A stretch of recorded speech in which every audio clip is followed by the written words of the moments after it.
thank you, ladies.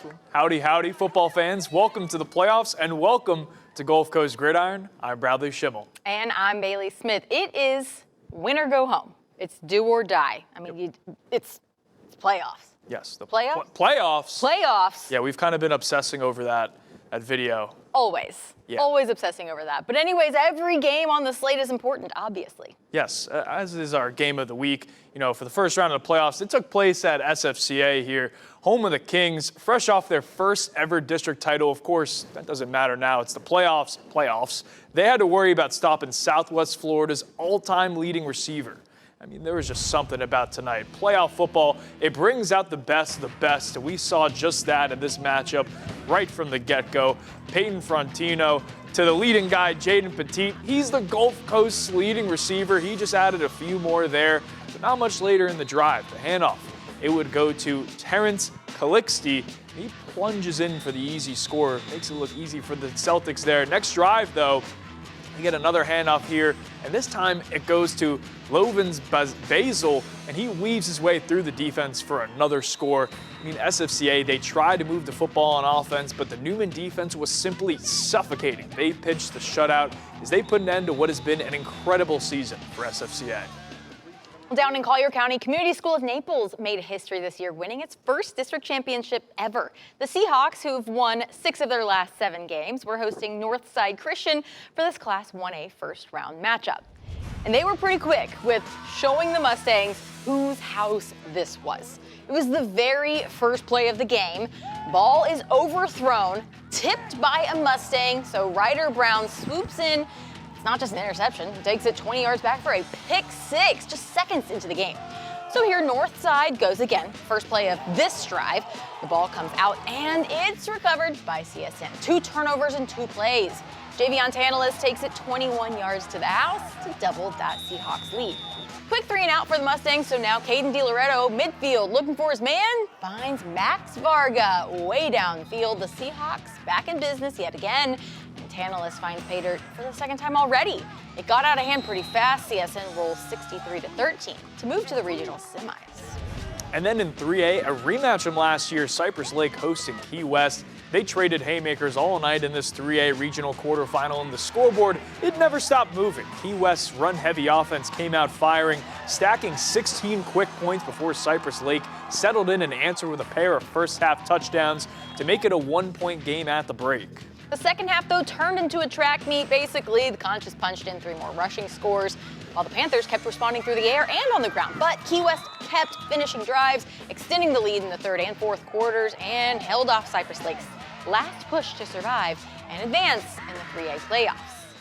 Well, it was a memorable season indeed for Cape Coral and Gulf Coast. In spite of the curveballs thrown their way, the Seahawks, they finished with 1 loss in the regular season, while the Sharks, they had a record-setting duo in the backfield. Unfortunately, though, only one can survive, and it looked like it would be the Sharks in the first half. Now, just before halftime, Julian Rodriguez takes the QB keeper, and he finds the end zone. That'll make it 21-7 Sharks at the half. My goodness, but let me tell you this, folks. God made 2 halves. First drive out of the break, Derek Hooker to Jermaine Skinner to the end zone. It's a 1-possession game just like that. Ensuing kickoff for the Sharks, and the ball is out. The ball's out. The Seahawks, they take over. They got the ball here. The ball's on the ground again, but Hooker, he handles it, spins away, and finds Ethan Wilson, the freshman. And this is a tie. This is just about a tie ball game now. Like I said earlier, God made 2 halves. Cape Coral scored 28 unanswered in the second half, and they're moving on. What a game tonight in Lee County. Flipping to 4A matchup between 2 district rivals who've already gone head-to-head last month, where South Fort Myers stunned Naples with its first win in the series in nearly 10 years. So who was going to get it the second time around? Well, one thing's for sure, the defense was stepping in big on both sides of the ball. No score for a while. Here in the second quarter, Will Bickler picked off by Jelani George. The Eagles junior takes off, winds down the field, and gets down up inside the field. Gerard Jerome, though, would take this one out, around, and in for 6. Naples strikes first. A little later, Naples, 3rd and long, Elijah Molina goes right over the middle and finds Luca Rama for another one. South Fort Myers not able to contribute to the scoreboard yet. They're way back in their own territory, but Bickler hits Jaden Tyler. Those chains are moving But he's not done. Wolfpack within scoring range down near the 15. Bickler punches it in to make it 14-7 at the half. They cut it to a 1-point game in the third, but Naples pulls away and stays alive. And then on Thursday night, 2 explosive offenses met right in the regional quarterfinals. Estero coming in off of a 4-game win streak and 3 straight shutouts, taking on Lely, who was averaging almost 50 points a game this season. Definitely one that could be a shootout full of fireworks.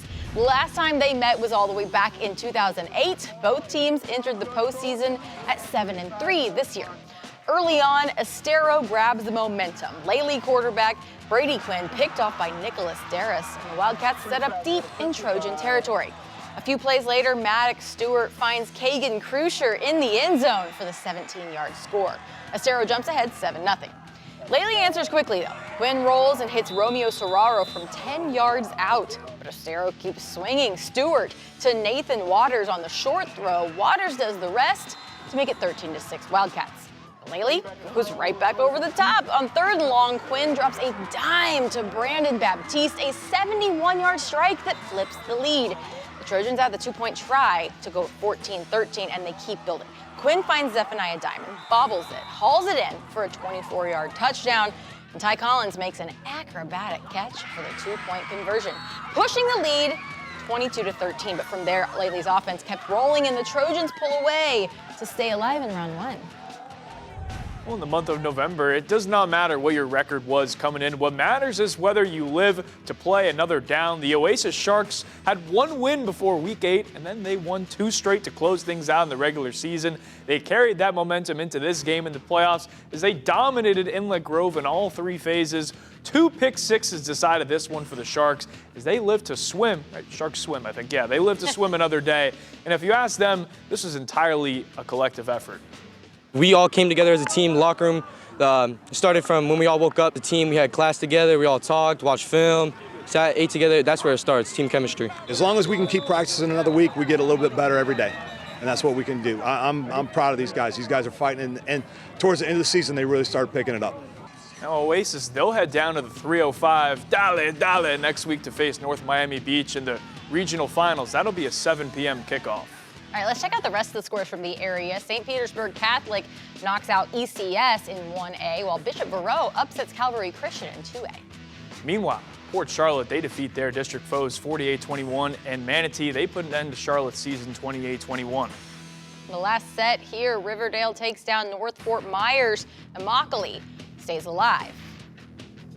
I love when our teams win and advance, but it makes me sad when we see some of our teams, their season ends so abruptly. I know, me too. Seriously, I want them all to win, but they can't. But let's take a look at who is still hanging around. Yes, we're going to take a look here in the FIT. Like I said, Oasis, they're headed to North Miami Beach. Meanwhile, Class 1A, it'll be Newman taking on St. Petersburg Catholic. And then Community School of Naples, they'll face Cardinal Newman from my hometown almost. And then Class 2A, Bishop Verot, they'll face Cardinal Mooney at Cardinal Mooney. All right, so we've got 3A. Lely, stayed alive over Estero, will take on Central over in Miami. In Class 4A, we've got a few. Number 3 Clearwater will visit number 2 Port Charlotte, and Naples will play Jesuit. In 5A, we've got Immokalee taking on Riverdale. Oof, that's going to be a good one. And Manatee will play number 2 Cape Coral. Well, it's been some time, though, since our last player of the week. That was all the way back with Halloween. It's almost Thanksgiving now. Crazy. Wait, yeah. Oh, it's been so long. So let's take a look back. We'll remind you who was our final winner of the regular season. Yes, our Week 11 Player of the Week has led the way for Southwest Florida Christian Academy. This is their greatest season ever for football. Quarterback Austin Hill, he saved the best for last in the regular season. He had 3 touchdowns in the first 3 drives of the Kings game against IMG Academy. He helped secure the school's first ever district title. He's a hero to his community. I'm extremely blessed to have that opportunity. I'm very thankful to everyone who voted for me in the poll. You know, he stepped up to the plate, you know. He wasn't chosen as a captain, but in a sense, being our quarterback, you know, he leads us, and he leads us in the right way. Well, congratulations to Austin on this incredible achievement. Unfortunately, not the result he wanted tonight, but we're still proud of him. Still an awesome season for the Kings. But it simply would not be a Gulf Coast Gridiron Friday night without our personal plays of the week. So should we go ahead and do those? I think we should. I'll start us off. You just watched it a few minutes ago. Brady Quinn, Zephaniah Diamond over the middle. You think he's maybe not going to catch it. A couple bobbles, secured it, took it all the way home. Pretty fun celebration. Shine bright. I love that guy, Diamond. And this guy, Caleb, this is from Thursday night. He was making plays all over the joint. Defense, special teams, you name it. He took this interception a long way to seal the playoff win for Oasis, their 4th straight season with a playoff win. Definition of consistency. And that is in the FIT, which is new this year, the Florida Invitational Tournament. Yes, I'm pretty sure that's what it stands for. But basically, teams who did not make the FHSAA tournament made it to the FIT. So that's how Oasis is staying alive. Pretty exciting. 1 of 10. We have 10 teams left. 10 teams. 10 teams. We had 19 coming into this week. About half of them are gone. I know. Oh my gosh. A list of those. I know that we showed you again, but here's a list. Cape Coral, Riverdale, Newman, Lely, Oasis. Get us to the second half of them. Naples, Port Charlotte, Bishop Verot, Immokalee, and Community School of Naples. So those are our 10. We're counting on you. I want to go to Pitbull Stadium. Doubt it. It's going to be an awesome regional semifinals. I cannot wait. We have those matchups on there. We'll find out when they play. We'll have to put those on this weekend and have exactly the days, the times, all of that. I wish I had a time machine. I'm ready to go film these games right now. I'm ready right now. Okay. Excited. Maybe I want a snack first, but yeah, I'm looking forward to filming some footballs. I love it. I love it. We have a few things to do before that, but it's okay. Yeah. Well, thank you again so much for watching with us this Friday night, staying up till almost midnight. You guys need to go to bed. We need to go to bed, so you guys need to go to bed. Bedtime. Yeah. Awesome. We've enjoyed it so much, so we'll see you again next week on Friday night. See you then. Have a good night.